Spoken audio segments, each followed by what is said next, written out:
On pense tout le temps aux candidats de koh quand on regarde l'émission. On imagine à quel point c'est difficile, combien c'est compliqué de ne pas manger ou de dormir dehors. Mais on a tendance à oublier les équipes de tournage qui sont elles aussi en grosse galère.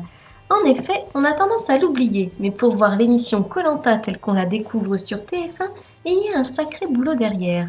Il y a très exactement 18 personnes qui sont réparties en 9 équipes de 3 personnes, comprenant un journaliste, un cadreur et un ingénieur du son.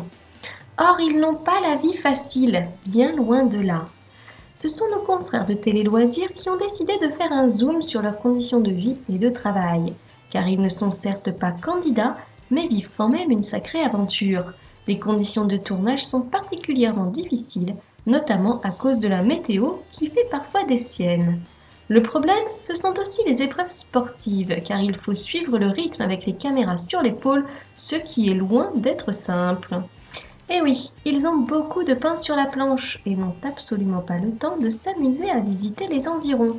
Quant à leur confort, eh bien, il n'est pas franchement terrible non plus. Ils font par exemple leurs besoins en pleine nature.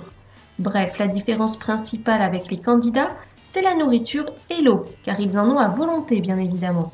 Et il y a aussi un petit lieu de détente à proximité du camp pour aider les équipes à tenir le choc et à faire des pauses bien méritées.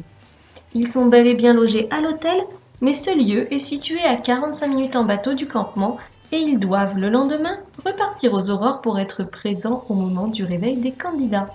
Et oui, être membre de l'équipe de tournage de koh est bien plus compliqué que nous n'avions tendance à le croire. La prochaine fois qu'on regardera l'émission, nous aurons donc une petite pensée pour eux.